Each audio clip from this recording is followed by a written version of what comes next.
السلام علیکم ناظرین، سیاست.com پر آپ سب کا استقبال ہے۔ ادارے سیاست کے محبوب حسین جگر ہال میں سینٹرل پبلک اسکول خلوت کی جانب سے ادارے سیاست کے اشتراک سے اردو زبان پر اپنی نوعیت کی ایک منفرد اور انوکھی نمائش اردو ہے جس کا نام کا اہتمام کیا گیا۔ اس نمائش کا افتتاح ایڈیٹر سیاست جناب زاہد علی خان کے ہاتھوں عمل میں آیا۔ اس موقع پر جناب زاہد علی خان نے کہا کہ نئی نسل کو اردو زبان سے واقف کروانا اور اپنی مادری زبان کی تاریخ کو پیش کرتے ہوئے اس کی یاد تازہ کرنا اردو زبان کی ترقی و بقا کا ضامن ہوگا، اور کہا کہ اسکولی طلباء شیریں زبان اردو کی تاریخ اور تمثیلی ملبوسات اور ان شعراء کے متعلق جس انداز سے بیان کیا وہ قابل ستائش ہے۔ اردو زبان اپنے دم پر زندہ رہنے کی صلاحیت رکھتی ہے۔ احاطے سیاست کے محبوب حسین جگر ہال کو نہایت خوبصورتی کے ساتھ سجایا گیا۔ اردو کے شعراء غالب، اقبال، میر، امیر احمد خسرو، قلی قطب شاہ کو تمثیلی ملبوسات میں پیش کیا گیا۔ ہر شاعر ادیب اپنے مخصوص لباس میں ہو بہو تشریف فرمائیں، اس کے بارے میں ایک طالبہ تفصیلات بتا رہی ہے۔ سینٹرل پبلک ہائی اسکول کے طلباء اساتذہ کی شبانہ روز محنت سے منفرد نمائش کا اہتمام کیا گیا۔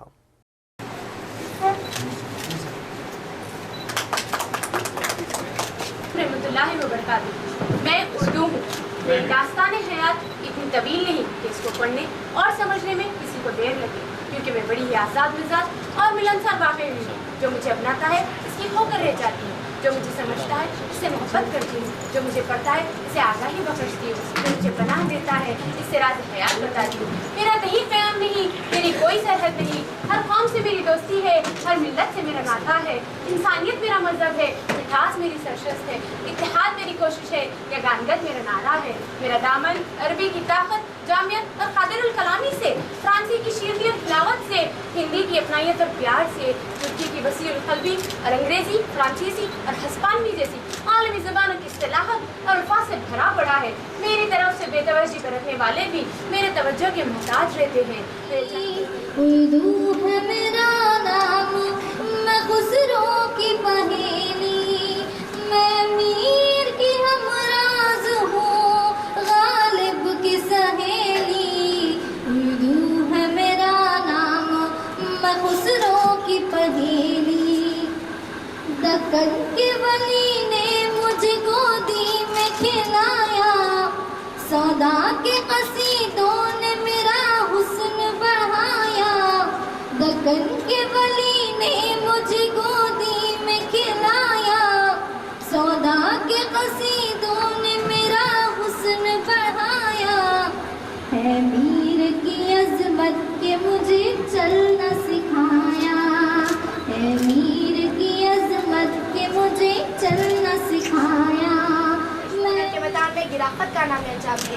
ایسے لوگ نہ صرف اپنے کو زندہ کرتے ہیں بلکہ ایک نیا عہد بھی تشکیل دیتے ہیں اور اپنی قوم و ملک کو زندہ و جاوید بنا دیتے ہیں۔ ایسے ہی ایک نادار عرض اور شہوار تھے یمن الدولہ توتی ہند حضرت امیر خسرو رحمۃ اللہ علیہ۔ وہ بڑی غیر معمولی صلاحیتوں کے مالک تھے۔ فارسی زبان کے ایسے ہم شناس تھے کہ اہل زبان میں ان کی عظمت کے قائل تھی۔ فارسی، عربی، ترکی جیسے متعدد زبانوں پر کامل دستگاہ رکھتے تھے۔ بے مثال شاعر اور بہترین انشا پرداز تھے۔ اردو اور ہندی زبانوں کے بانی تھے۔ وطن دوستی اور عظمت وطن کے تاثرات کے موجد تھے۔ موسم شاعری میں ولی کو نمایاں مقام حاصل ہوا۔ انہیں اردو شاعری کے بابا آدم کہا گیا۔ ولی 1664 سے خط اور اخبار لکھا ہے۔ حصول تعلیم کے لیے بہت سی جگہوں کا سفر کیا۔ اردو شاعری میں اولیت کا تاج نیچے سر ہے۔ شمال ہند میں اردو کا چرچا ولی کی رہنے ملت ہے۔ ولی 1700 میں دہلی آئے اور ادبی محفلوں میں عوامی زبان میں کہے گئے اپنے اشعار سنائے تو اہل محفل کو ایک مسرت آمیز حیرت ہوئی کہ جس زبان کو کمتر سمجھتے تھے اس زبان میں ایسی بھی شاعری ممکن ہے۔ ولی دکن کا ایک ایسا کوہنور تھے جن کی چمک دمک کو شمالیوں نے حیران ہو کر دیکھا۔ جہاں تک شعر و ادب کا معاملہ ہے ہمیشہ سے شمالی کو دم رہا کہ وہی سر بلند ہے، لیکن تحقیق نے یہ ثابت کر دیا کہ اہل دکن کی خدمات ولی کی مقبولیت کا یہ عالم ہے کہ ان کے دیوان کے 118 مخلوقات کا پتہ چلا۔ ولی کی افضلیت یہ ہے کہ انہوں نے ایک زبان کو دوسری زبان سے ایسا جوڑ دیا کہ آج تک زمانے میں کئی تبدیلی آئی لیکن ان کی بنیاد میں جنبش تک نہ ہوئی۔ شمالی ہند کے شاعروں نے براہ راست ولی کا اثر دیا۔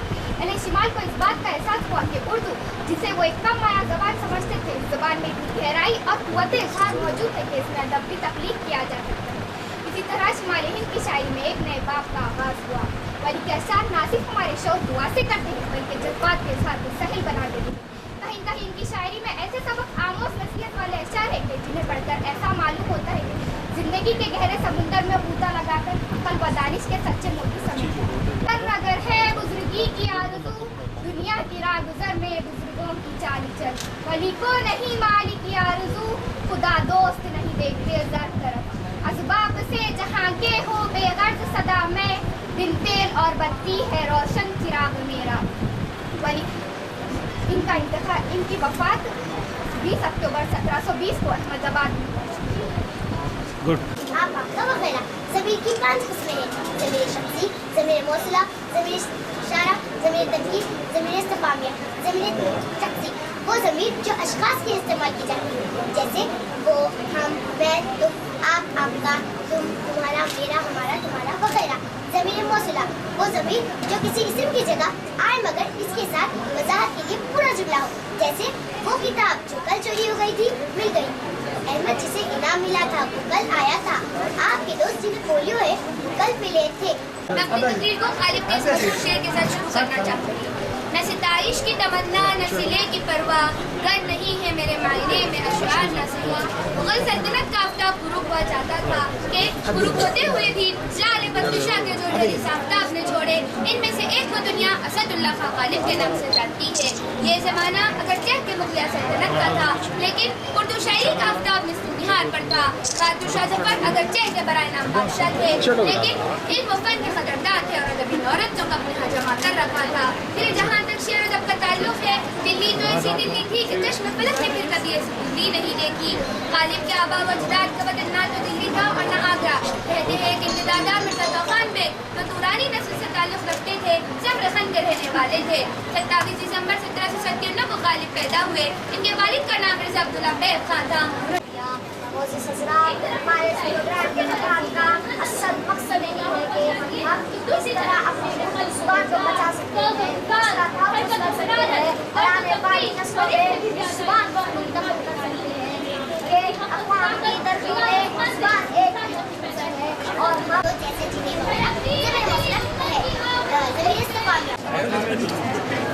السلام علیکم ورحمۃ اللہ وبرکاتہ۔ امجد حیدرآباد۔ دکن میں ایسی کئی ناموں اور شخصیتوں نے جنم لیا ہے جنہوں نے علم و ادب کی دنیا میں منفرد مقام حاصل کیا ہے۔ دکن کو یہ اعزاز بھی حاصل ہے کہ اردو کے پہلے صاحب دیوان محمد شاعر محمد خلیق قطب شاہ اسی مٹی کے پروردگار تھے۔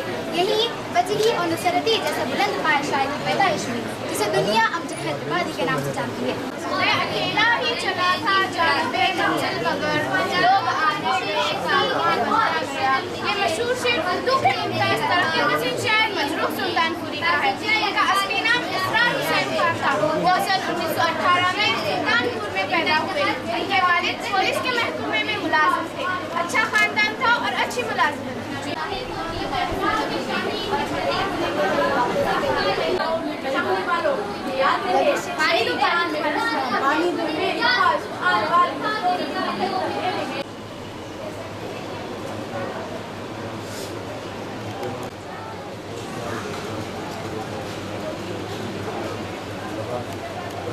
قرآن کو سینوں سے لگایا ہم نے، پھر بھی ہم سے یہ گلا ہے کہ ہم وفادار نہیں، ہم وفادار نہیں، تو بھی تو دلدار نہیں۔ رحمتیں ہیں تیری اغیار کے کاشانوں پر، برف گرتی ہے تو بیچارے مسلمانوں پر۔ یہ شکایت نہیں ہے کہ ان کے خزانے معمور، یہ شکایت نہیں کہ ان کے خزانے معمور نہیں محفل میں جنہیں بات بھی کرنے کا شعور۔ خیر تو یہ ہے کہ کافر کو ملے حور و قصور اور بیچارے مسلمانوں کو فقط باتائے حور۔ اب تو الطاف نہیں، ہم پہ عنایات نہیں، بات یہ کیا ہے کہ پہلے سے مدارات نہیں۔ کہانے اغیار ہے، رسوائی ہے، ناداری ہے، یا تیرے نام پہ مرنے کا اوس خواری ہے۔ کبھی ہم سے تو کبھی غیروں سے سراشائی ہے، بات یہ کہنے کی نہیں، تو بھی تو ہر جائی ہے۔ مشکلیں امت مرحوم کی آسا کر دے، مشکلیں امت مرحوم کی آسا کر دے، مورے بے مایا کو ہم دوش سلیمان کر دے۔